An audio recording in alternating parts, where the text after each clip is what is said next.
Hi, I'm Cheryl Kagan, very proud to be the senator for Gaithersburg and Rockville. I'm also very proud to have served on the Washington Regional Board of AJC, the American Jewish Committee, for 21 years now. And with me today for my Kibbitzing with Kagan is Alan Ronkin, the Regional Director. Alan, thank you so much for taking the time to kibitz. Well, Cheryl, it's great to be here, and thank you for having me. Appreciate it. Absolutely. So let's start with your history. Did you grow up in an observant Jewish household, or what is your history? I did actually. I grew up in an Orthodox home and attended Jewish day schools and secondary schools basically until graduate school, after which I went to University of Southern California. Probably not so much Judaism at USC, right? Not at that time, no. There you go. So how did you get into Jewish advocacy? You have worked in Ohio and Washington State and Boston and now in Washington for almost 8 years at AJC. Yes. Tell me how you got started. I got started in the Soviet Jewry movement in college. It was a compelling international Jewish issue. Community has always been critical to my philosophy, and I couldn't stand idly by when Jews were denied their right to practice their faith and to be where they wanted to be.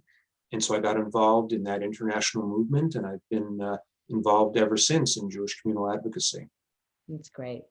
What do you think AJC does best? Build bridges. I think that's really at the core of what we do, no matter if it's our advocacy work, if it's our data-driven research, if it's really anything that we do. At the end of the day, AJC is about building bridges between the Jewish community, both inside and outside. Why don't you say a little more about that? Because folks watching may not know about the remarkable interfaith, interethnic work that we do and that you help facilitate. Sure. Well, AJC has been in the bridge building business since 1906, when we first started to advocate on behalf of all people who were disenfranchised, people who were in trouble, and have been involved in the major issues of the United States, including the civil rights movement and all of that going back many, many years. We were critically involved in Catholic Jewish dialogue for many years, and were part of the group that helped to create Vatican II, which was a revolutionary document that revolutionized, I said revolution twice, revolutionized the relationship between Catholics and Jews. And it goes on and on and on. Today, we created the Muslim Jewish Advisory Council, which is a first of its kind organization that brings back together Jews from across the spectrum with Muslims from across the spectrum. And it's doing some very important work on issues like hate crimes and other things that affect our communities. You referenced the civil rights movement, but specifically, we continue a relationship with the African-American community, the NAACP, sure, and others, as well as the Latino community and Indian American and Lutherans. And if anything else you want to highlight there before we move on? Sure. I mean, here in Washington, for example, we've got a long relationship with the Greater Washington Urban League, where we've worked with them on issues of concern to both of our communities for many, many years. And recently, we've convened something called the Community of Conscience, which brings together not only religious leaders, but also civic leaders to talk about major issues and to take action together. Right now we're working on legislation, for example, that fights hate crimes. And that's really something critically important today in our community. So speaking of hate crimes, I don't know if will be your answer, but what do you think is the biggest challenge facing the Jewish community, the Jewish people today? Well, I actually think it's the resurgence of anti-Semitism. Anti-Semitism has always been there, but I think in the last 15, 20 years or so, maybe more, American Jews in particular have gotten comfortable. We haven't seen anti-Semitism in the way that our parents and our grandparents saw it. But today, American Jews and Jews around the world need to keep our heads on a swivel when it comes to anti-Semitism, because we see it from the far left, we see it from the far right, we see it from people who are ignorant, and people who are anti-Semitism is rooted in their religious traditions. And so our recent findings in our survey of anti-Semitism among American Jews that we did past October indicates that 88% of American Jews are concerned about the uptick in anti-Semitism. And I think they're right to be concerned. Yeah. There's so many different directions to go here. Sure. So talk about the racial unrest, the murders of George Floyd, Breonna Taylor, and too many others. Talk about what AJC has done in addressing some of the racial divides and inequities. Sure. Well, I think the first thing to know that for AJC, Black lives have always mattered. And that goes, it's really in our DNA. It's really at the core of what we do. Like I said, we've been working on the issue of hate crimes because we really feel that that's the area that's most in our lane, if you will. It's the thing we're best at. And working, like I said, with the Urban League and other ethnic and religious partners, we are really trying to get people protected from these kinds of crimes. We want to address systemic issues within policing. We want to see equity in housing, and particularly in the area of voting rights, which again, AJC has been involved in for decades. We have a statement of principles on voting rights, of equal access, of making sure that everyone has the right to the franchise. And that's, again, something that we're very passionate about and something that we're doing across ethnic and religious lines. Great. What are you proudest of in your almost 8 years leading AJC in the Washington Regional Office? That's a really great question, Cheryl, and I'm glad you asked it. I think, one of the things that I'm particularly proud of is being able to be a bridge builder and really creating relationships with the diplomatic corps, ambassadors from around the world, our partners in other ethnic and religious groups, and within the Jewish community, having the ability to talk to rabbis and Jewish leaders from across the spectrum and bring them together around issues of importance. That's really what I'm most proud of, is really I've done it for 30 years, is build bridges, and I'm really thrilled to be able to do it here in the nation's capital. So since you referenced ambassadors, I think we have to take a moment and talk about my favorite AJC event of the year, which is the Ambassador's Seder. Why don't you describe what that is briefly and why it's important? Sure. Well, for nearly 30 years, we'll celebrate our 30th year next year. In person, I hope. In person, that's right. In person. But this year was not in person. Right. But last year, in the years before, we had an in-person opportunity for diplomats from across the world to come together with Jewish leadership to understand our story and figure out how to relate their story to our story. Liberation, freedom. We've had speakers as diverse as the Yazidi representative here in the United States. Yazidis are a oppressed Muslim group that has undergone tremendous, even I would say genocide in the last 5 years, to representatives of countries like Albania and Bulgaria, where those communities saved Jews during the Holocaust. And of course, our relationships with countries like Germany and Great Britain and all of those places where they seek to bring together and understand the Jewish community narrative. And it's really I agree with you, Cheryl. I think it's our signature event. I think it's the thing that really puts AJC and sets us apart from the other Jewish organizations, is that we have the capacity to bring people together in that way. Right. When we're literally breaking bread, or actually literally breaking matzah together, and people can share their personal and family stories, as well as the history of their people and their country, it really creates relationships, build bridges, as you said. And I find it tremendously inspiring. So while we're talking about other places around the world, let's talk about the state of Israel. Why don't you talk about AJC's fundamental sort of issue, position, priorities, relationship with the people and the leadership of Israel? Sure. Well, like you said, our fundamental commitment is to strengthen Israel's position among the nations, to see to it that finally, after 73 years, Israel can be treated with equity and equality. And we're beginning to see the fruits of those labors. You know, the Abraham Accords that brought together Israel with some Gulf countries in the Arab world.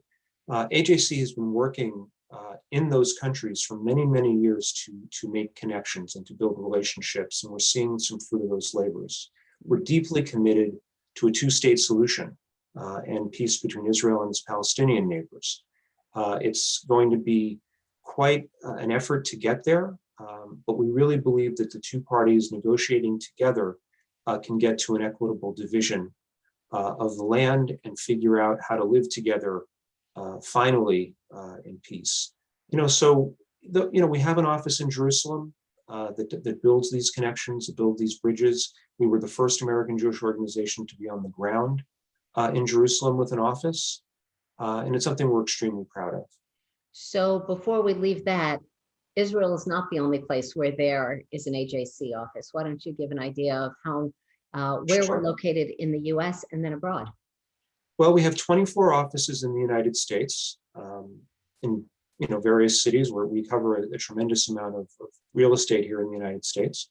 And we have 14 posts around the world, everywhere from Tokyo to Sao Paulo to the Vatican. Mm-hmm. And our newest post will be in Abu Dhabi, and that'll be opening this fall. And we try very hard to make contacts with the local Jewish communities, even in cities where there aren't as many as we you might think, but also in areas where there may not even be strong Jewish communities, like in Warsaw, mm-hmm. where we have an office for a variety of historical and contemporary reasons, mm-hmm. Where we again begin to make connections in those communities and advocate yes. On behalf of the Jewish community and those in need. I was blessed to join AJC on a trip to Poland, actually. Yes, I know. That was remarkable. A few more questions. First off, you didn't mention Germany, and I think it is important and meaningful that AJC, despite the Shoah, despite the Holocaust, has an important and significant presence in Germany. Yes. Why don't you speak to that, and also how AJC remembers and educates people about the Holocaust? Sure. Well, you're absolutely right, Cheryl. I think AJC's presence in Berlin sends a significant message about, the ability to reimagine what's possible. AJC took a leap of faith in putting down roots in Berlin some, over 20 years ago now, many years ago. And it has borne great fruit. The German government, the German people have built strong connections with the people of Israel, with the American Jewish community. And we really think of Germany as one of our key partners. And as they are significant in the UN, they're significant in negotiations. We count on them and their friendship. In fact, last year before the pandemic, we had planned to have our global forum, which is our conference, our international conference, which usually takes place in Washington, in Berlin, right, on the 75th anniversary of the end of the war. The Holocaust frames and forms a great deal of our identity, because we understand what can happen if we stand idly by, mm-hmm. if we don't do anything when Jews are in jeopardy. We go back, like I said, to 1906 with the pogroms in Chisinau, Moldova. But the Holocaust, of course, brought into very sharp focus the need for strong Jewish advocacy worldwide. Yes. So Jewish advocacy. So one of the most impressive aspects of AJC, in my opinion, is not just its remarkable professional staff, including you, but also the lay leaders. Some of the most thoughtful, accomplished, brilliant, open-minded, collaborative people I've known have been fellow board members. And I wonder if someone were watching this now, can you talk about how they might connect to AJC, how they might get involved, what you look for in board members, as well as if you can talk briefly about access. And I know that's a lot of things all at once, but if you can talk about that. Sure. I think The most important thing we look for in a board member is someone who understands nuance, someone who understands that you have to live in the gray. Often in our country, our hyper-polarized country, you're either one tribe or the other. And AJC is intentionally and rigorously nonpartisan. We look for people who can have a conversation amongst ourselves and with others, and who are smart enough and thoughtful enough to understand that in diplomacy, you're not trying to win an argument. You're not trying to win a debate. Debates push people apart. What advocacy does, what diplomacy does, is brings them together. And that's really what we're all about. And that's what we look for in board members. And we've been blessed, for the last 115 years with board members like yourself, who understand that nuance and who will work collaboratively to make a difference in our community. Access, that you mentioned, is our young leadership program. And we look for similar qualities in young leaders, up and coming people who want to make a dent in the community, who are already making a dent in the community and making positive impact. And we want to channel that energy for our community and for our mission. How do you get involved in AJC? You get involved by coming to our stuff, getting to know us. As you get to know us, we begin to invite you to different things, to different programs, to different opportunities that are out there. And through our Marshall Society and through our National Leadership Council, we're able to bring people into the fold and really give them opportunities that they can't get anywhere else. And people find it to be attractive and, most importantly, meaningful. Yes. And that's really what we're all about, is providing meaningful opportunities to make change. That's great. That's great. So speaking of change, making change, the last question before we go to the Fast Five. Sure. Hyman Bookbinder, who is known as Bookie, was AJC's lobbyist for almost 20 years, and he was much loved and respected as an effective voice for the Jewish people. Can you talk about how we are going to be honoring him and remembering his leadership? Yeah. This year, we have found an amazing honoree for our annual Hyman Bookbinder Award. This person is someone who really exemplifies the qualities that I was just talking about as an AJC leader, and who lives their passion for building community, building coalitions, making a difference. And of course, that person is you, Senator Cheryl Kagan. And we're so thrilled to be able to honor you on April the 25th with the Hyman Bookbinder Award. It isn't given out lightly, I have to say. We did a lot of thinking, and we do a lot of thinking every year about who gets Bookbinder. And, you are the first woman to ever receive the award. Wow. And it's long overdue. We've only given out 3 in the past, so we're not bad. But I'm just so thrilled to have this opportunity and this honor to be able to bestow this award to you. So as you know, Alan, when you called to tell me that I had been selected, I choked up because I know how deeply admired Bookie was in the Jewish community and within AJC, and to be associated with his name and his legacy is just incredibly humbling. So thank you. I'm deeply honored. Sure. So where can folks go if they want to learn more and donate and attend virtually? Because I got to make a pitch, right, to support. Absolutely. Absolutely. It's very simple. You go to www.ajc.org/Washington. You'll get introduced to the work of the region there. And if you scroll down, you'll see material about the Hyman Bookbinder Award event. And please join us. We would love to have you. Definitely. It's going to be. And it is virtual, so no danger of anything. Yep. Just, you don't have to dress up or anything. We're going to have some just wonderful show up in your jammies. Exactly. And we're going to have breakout rooms with interesting facilitators. It's going to be a great event. So yes. Anyone who's watching will feel free to join us. Please. So with that, Alan Ronkin, I have the Fast 5 questions. Just a quick way of letting people get to know you a little better. So first, what is your favorite Israeli food? Oh, great question. Favorite Israeli food is falafel, but not the type you're thinking of. It's the falafel that is wrapped almost like a burrito which I find to be really good. They call it Lafa, and it's fantastic. Nice. I'll have to try that. Second, in these very serious times and with a job that is so challenging and can often be dealing with hate and murder and all that, what makes you laugh? What makes me laugh? My dog makes me laugh, actually. Okay. Yeah, she's a hoot. She's a pandemic pup. We got her back in August from Kentucky, of all places. So introducing Passover and Hanukkah to her were exciting. And she makes me laugh all the time because she's just a little nut. That's awesome. So you call yours a pandemic pup. I call mine a Corona kitty, kind of. There you go. Perfect. Perfect. That's right. What is one word that you think describes you best? Depends who you ask, to be honest. I would like that word to be thoughtful.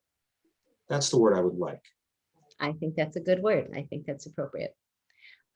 Fourth, when it's safe to do so and we can travel again, where would you like to go?